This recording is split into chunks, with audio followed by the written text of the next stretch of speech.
Hello and good afternoon, good evening, good morning, wherever you are in the world. I'm Barbara Schreiner Trudell, and now the good news.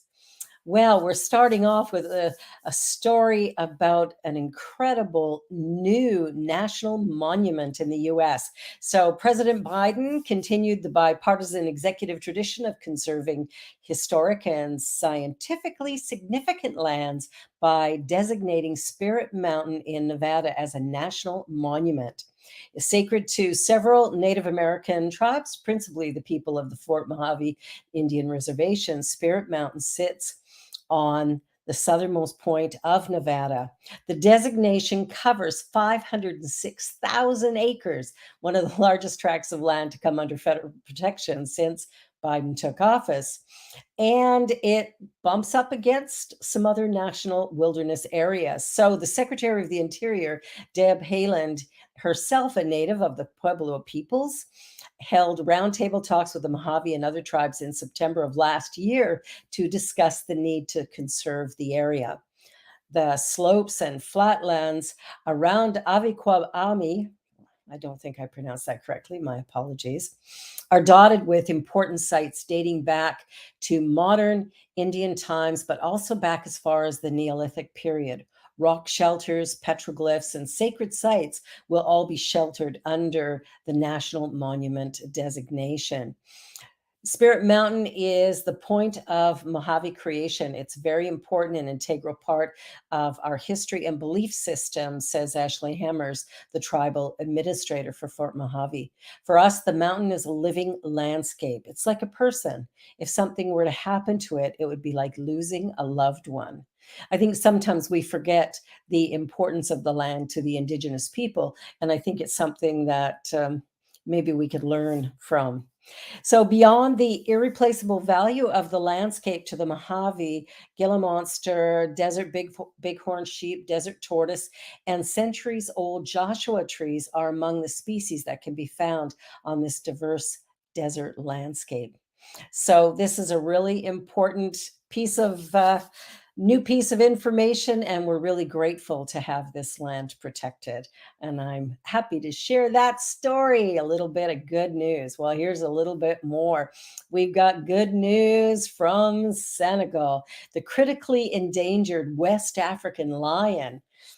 Well, there's a mom with some new babies. In a thrilling sign of recovery for the critically endangered West African lion, camera trap footage and photos of a West African lioness and her three cubs playing, nursing, and feeding in Seneca's Nicolacoba National Park were released by the conservation outfit Panthers. The high definition videos and photos feature Florence, a 9 to 10-year-old GPS colored lioness that scientists believe has now given birth to 3 litters, totaling 9 cubs since 2021. Well, she has been busy.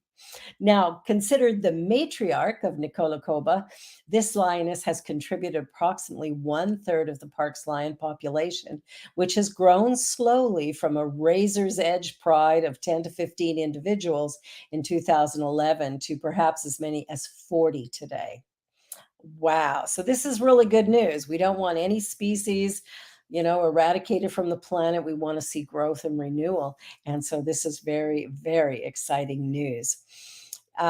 They said that Dr. Henschel said we covered the entire park in camera traps last year, and that also provided evidence of lions in areas where we didn't know resident lions existed. And so overall, we add up that we are about over a third, so about 35% of the park occupied by lions, and maybe it's even more. So this is really good news. They're traveling, they're expanding, and they're growing. So yay for the African lion. Well, here's a funny story. I'm a knitter and I'm a grandma, but I'll tell you, I would never knit something this intricate. This is absolutely unbelievable. So, great great grandmother, dubbed the Queen of Knitting, ooh, yes, has created a massive 6-foot long replica of Buckingham Palace made entirely out of wool. I could knit a scarf, but I couldn't do that. Margaret Seaman spent 8 months knitting the model of His Majesty's main residence in London after taking up the craft seriously just 10 years ago. Even better, the 93-year-old has used her craft to raise $120,000 for charities and get stopped on the street because of her new celebrity status. She says, now when I sit in the car whilst we're out, people knock on my window and say, "Are you the lady that does the knitting?" But I don't feel any different. I'm still Margaret, she says. Her most recent creation, the woolly Buckingham Palace, has been lovingly built over months with polystyrene blocks for structure and wiring to create the gates. It features tiny guards with bearskin hats and pedestrians staring up at the Grand Palace with landscaping and trees around the structure. And it's now on display at the Forum in Norwich's Norfolk Makers Festival until last week. So I guess it's not there anymore. So she goes on to say, I love a big challenge and I like to keep myself busy. I never dreamed it would lead to all this excitement. Wow, you way to go, Margaret. That's pretty outstanding. I'm impressed. I mean, as a knitter. So, I'm a grandma and a great grandma. And so, sharing grandma stories is always fun. This one is just, this one's just funny. This gentleman shares a story of when he was in line at Starbucks behind a grandma who was apparently visiting the popular coffee shop for the very first time. When it was her turn to order, the barista asked, "Can I get a name for your drink?" Jacob said the grandma appeared very confused and said slowly, "I guess just call it Bob." I love that. I love that. So fun. All right. So, getting into a little more serious note here. There's a man who scales a 3-story building to rescue a neighbor during a fire. So, this is in Colorado Springs, Colorado, close to where our studios are. And he scaled 3 stories to save a neighbor who was suffering from an asthma attack. They couldn't get into the building. He said, "We saw the fire going on and noticed a guy on the third floor was having a hard time breathing, and he had his inhaler in his hand, but he couldn't even stand up."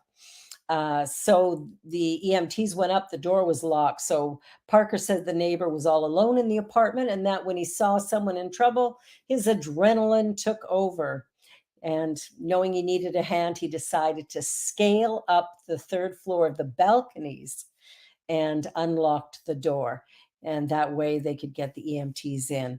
Not sure why they didn't kick the door down, but I'm not an EMT, so I don't know all about that. But yay, way to go, Parker, for stepping in, stepping up, and climbing to make sure that this got resolved. So I'm sure that man owes you a great debt of I don't know, love and respect.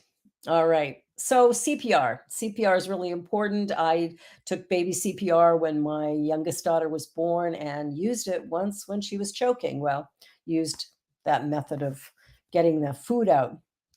So this little baby, this little toddler, 3-year-old Waylon Saunders, arrived at the hospital. He was already legally dead and had been for a while. He was found face down in an icy backyard swimming pool. The Ontario toddler's body temperature was so low that paramedics' thermometers couldn't get a reading, and he had no pulse. Nevertheless, a team of professionals at a hospital in Petrolia, Ontario. So this is in Canada for anybody who's in the US listening. They performed CPR for 3 hours without stopping while simultaneously using other methods to warm his frozen body. They talk about the TV shows and how they do CPR for a minute and then say, oh, well, too bad. Well, that's not the case here, and good thing.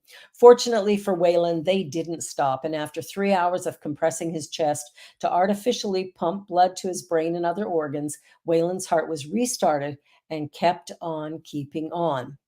They had a cycle of people performing CPR. CPR is pretty hard to do. I've taken numerous CPR courses, and I'll tell you, you start doing those compressions for a long time, and your whole upper body starts to ache. So they just kept working, and they just kept trading off people to make sure that this young fella was brought back. There was a big team helping him then, keeping him comfortable as his organs started to heal, then allowing him to wake up, and he's exceeded all expectations. How great is that? They also share another story here of a European championship Danish footballer, Christian Eriksen, who collapsed from cardiac arrest on the pitch and shocking the crowd to a hush. Denmark's captain, recognizing what was happening, secured his teammate's neck, made sure he wasn't swallowing his tongue, and began performing CPR while paramedics arrived, who then carried on for 15 minutes before Eriksen could be removed from the pitch. Eriksen's heart was stopped for 78 minutes in total. Here's the thing. When you start CPR, you keep going. And if you keep that blood going, well, things can happen. CPR is not a complicated procedure. It can be learned and practiced in simple courses, often offered by schools and firehouses. And believe me, well worth learning. I invite you to take the next class when it's offered. You'll be glad you did, because you never know when you're going to need it. And before we go to break, I just want to share a little bit of sweet, sweet news that there's a surge in benevolence. The World Happiness Report, who knew there was such a thing, offered a pleasant surprise. Green travel got a boost, and a lost species looks set to return to London, plus more. So there has been a global surge in benevolence. Despite claiming millions of lives, causing economic turmoil, and prompting restrictive lockdowns, the pandemic has triggered a surge in benevolence, according to the latest World Happiness Report. I love that, World Happiness Report. It suggests that despite the hardships brought on by COVID, global happiness levels have remained resilient, with altruism increasing. And for a second year, we see that various forms of everyday kindness, such as helping a stranger, donating to charity, and volunteering, are above pre-pandemic levels. And that's from Simon Fraser University in Vancouver, Canada. So measuring global happiness is a notoriously tricky business. Yeah, I'll bet, as people have different definitions of what makes them happy. Researchers interviewed tens of thousands of people and tried to identify what contributes to their satisfaction. They found that social support, healthy life expectancy, the economy, freedom to make life choices, and freedom from corruption were the main drivers of happiness. This year's edition once again ranked Finland the world's happiest nation. Bravo, Finland, followed by Denmark and Iceland. It's the fourth consecutive year in which the UK has dropped under the table at 19th. I'm not sure where Canada and the US sit, but maybe we'll get Rev Briz to come up with those numbers next week. So let's just take a short break, and we will be right back with more good news. 'Cause I think I've been there too. I'm a seeker just like you. You ain't got a thing to fear. Looks like love is growing here. So take your guard and let it down. Go deeper still until you come unwound. Unbound. Lay it all down, down, down. Lay it all down. Unbound. Open your mind and unfold your heart. Yeah.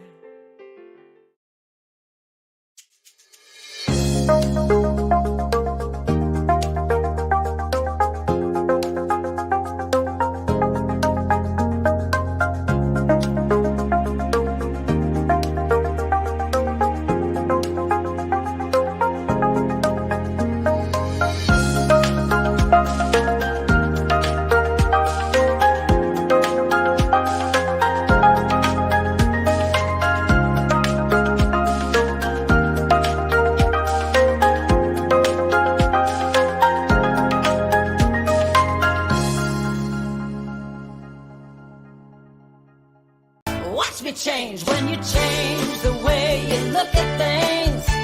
The things you look at change. When you change the way you look at things, the things you look at change. When you change the way you look at things, the things you look at change. When you change the way you look at things, the things you look at change.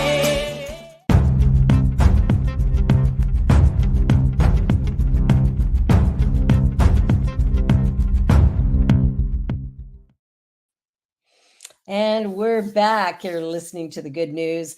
And we have, I love things that sort of improve our environmental picture. And there's a startup in India that uses rice crop waste to make biodegradable foam packaging instead of burning it.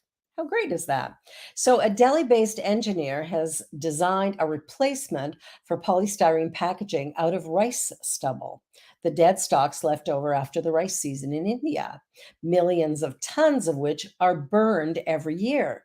They say wisdom often comes from the mouths of babes, and Mr. Arpit Dupar was at first left scratching his head when his young nephew drew a picture of the world with a gray sky. Everything else was normal: green grass, yellow sun, white and brown mountains. Why was the sky gray? And it dawned on him that his nephew was drawing the sky as he saw it every year when the rice stubble was burned gray. Imagine the impact on the environment from that. Woo. So, we shouldn't live in a world where we have to explain to kids that the sky should be painted blue. It should be a given, is what he told the Better India. So he launched a new business venture called uh, Darakasha Ecosystems. And in order to tackle the rice stubble problem, essentially the farmers needed cleared off their land ASAP after harvest. Its high moisture contents means it's useful for stove fuel, so they burn it in massive pyres. So in his factory, he turns 250 metric tons of rice stubble harvested from 100 acres of farmland in Punjab and Haryana into packaging, while paying the farmers a rate of $30 per acre for something they would usually burn. Ah, win win. Love a win win. Dupar originally wanted to use mushrooms to rapidly biodegrade baled stakes of rice stubble, but found that the fungus left behind a metabolite that wasn't biodegradable. In other words, he'd have created a waste problem to solve a waste problem. We have to be really ingenious here. So over time, he realized that the filaments that made up the subterranean structure of the mushroom, called mycelium, were acting as sort of a binding agent, turning the baled stubble into something durable. This wasn't a waste material, but could be a usable one. Through biofabrication, he could use the stubble waste to create a material similar to polystyrene, but one that was biodegradable. There's a lot of these sort of sustainable packaging ideas floating around, invented by people who rarely have experience in markets and commerce. This is not the case with Dupar's stubble packaging. He has already prevented over 500,000 pounds of polystyrene from entering landfills since launching his product, which has numerous exceptional properties. Baked in the oven, the mycelium bound stubble becomes hard and fire retardant, allowing it to be laser engraved. Further, the product can tolerate high moisture content and is also anti static. Wow. They sell around 20 metric tons of the product every month, making about $30,500 per annum, mostly by selling to glassware companies. Well, how cool is that? Good for the environment, making some money, and yeah, all around a good story. So this is an interesting one. I'd never heard of such a thing, but you know, sometimes when you're doing a renovation on your house, you get a surprise. And this one was pretty outstanding. In York, a seemingly normal apartment was hiding a historic secret for centuries until a kitchen remodeling exposed it to the light of day. 29-year-old Luke Budworth received a call from the men putting a new kitchen into his apartment. It read, "Did you know there was a painting behind here?" Well, it wasn't a painting, nor a bit of leftover Victorian wallpaper, as Budworth had originally suspected, but rather a frieze dating back hundreds of years ago, depicting a biblical scene. The kitchen remodeling was finished before Budworth could see for himself, but after doing a little investigation in the open plan living space, he discovered another frieze. He contacted Historic England, the largest historical preservation society in the country, to see if they were able to make sense of the discovery. And over time, he came to learn that York had once been encircled by a wall, and his second floor apartment was built using some of this wall. The ground floor is taken up by a cafe and charity bookshop, which is listed as being a grade two Georgian building from 1747. Yet his discovery dates even further back. Historic England gave him and his partner a full size replica of the frieze to hang on the wall, and Budworth used the biblical imagery as a reference and managed to find a picture exceedingly similar from a book called Emblems, written in 1635 by Francis Quarles. Historic England explained the pictures, such of these friezes fell out of fashion by the year 1700. So the work was done between those dates, potentially placing it nearly 400 years old. Whew, what a find. I'll tell you, I haven't run into anything like that in my place. Next time. All right. Switzerland's got a good idea, I think. We'll see. They're looking at the possibility of putting solar panels between railway tracks, a world first. So, Europe's love of train travel is about to transform the continent's solar energy production, as the Swiss are set to begin installing these solar panels in between train tracks. The startup, called Sunways, is waiting for a sign off from the Federal Office of Transport to start installing the panels between the tracks near Butte Station in the west of the country. With the Swiss National Railway network stretching beyond 2,000 miles of track, estimates place the amount of power generation at potentially between 1 terawatt an hour, or 2% of the entire gross annual consumption. So that's pretty good. There's millions of kilometers of railway in the world, and he believes that 50% of the world's railways could be equipped with this system. So some companies use solar power in other ways, like they'll put them in canals and over land masses that are not covered in trees. But there is some question. They're getting a little bit of pushback because they're thinking of the reflection of the sun could possibly distract drivers, and that in areas with heavy snowfall, the panels would be a large waste of money, they think. So dust, debris, and damage from the vibration of the trains could potentially interfere. But Sunways have said they are taking all of this into account with their design, and they think it's going to be a go. They even thought about putting brushes on the bottom of the trains to clear off any dust. So where there's a conundrum or a question, there can be a solution. Well, here's a very cool project.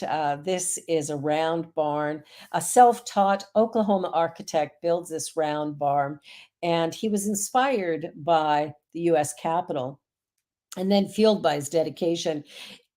His wife passed away, and I think this became a project that allowed him to kind of move beyond what he was feeling around that. He grew up as a farmhand turned handyman and is entirely self-taught in architecture and home building, and built houses in the tiny decaying town of Marshall, Oklahoma. When his first wife passed away, he needed a project to keep his mind going. Settling on a round barn to park his motorhome, his neighbor suggested he turn it into a wedding venue, which struck him as a great idea. Sometimes we get an idea, and if we just go with it, it can be wonderful. So, after completing the large main area using interlocking concrete filled foam and rebar blocks that fit together like Lego, see, playing with Lego can pay off. He began to imagine what a dome might look like and produced a sketch of the interlocking octagons and diamonds that would form the arched ribs of the dome to build with poplar wood. He's done an amazing job. It's a beautiful structure. And between him and his new wife, he's got it all set. He's now dealing with cancer himself. And so he's drawing up designs in case He needs somebody else to finish his project. But wow, what a great project. And our last story. Talk about a hero. Sometimes we do things and we don't necessarily know why we're doing it, but college wrestler scores quadruple leg takedown against a grizzly bear to save a friend. Whew, not sure I'd be brave enough to do that. So it takes bravery to compete in college wrestling, and sophomore NGCAA wrestler Kendall Cummings needed every ounce of it when he decided he was not going to let a mama grizzly bear maul his friend to death.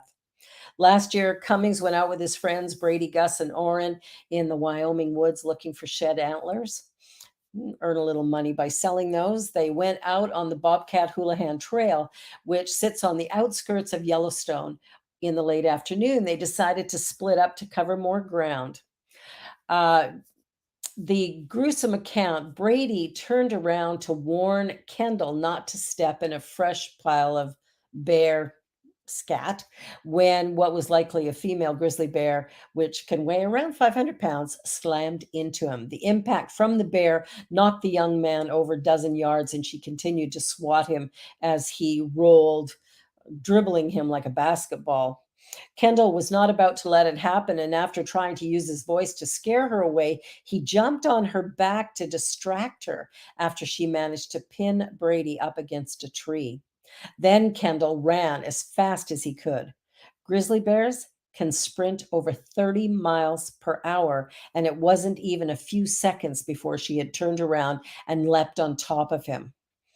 I can't even express how grateful I am for him, Brady said. I don't know what I'm going to do to pay him back. I owe him everything. Grizzly bear attacks are extremely rare, 8 in the last 150 years. So they don't happen too often. But Kendall suffered horrific injuries. But Brady, who had had the better of it, managed to escape the scene, call 911, and meet up with the friends. And Kendall played dead. How do you deal with a grizzly? You play dead. You don't run. They can outrun you. Well, on that note, this has been the good news. I'll tell you, the good news is something I'd love to see happening more often on maybe our regular TV stations.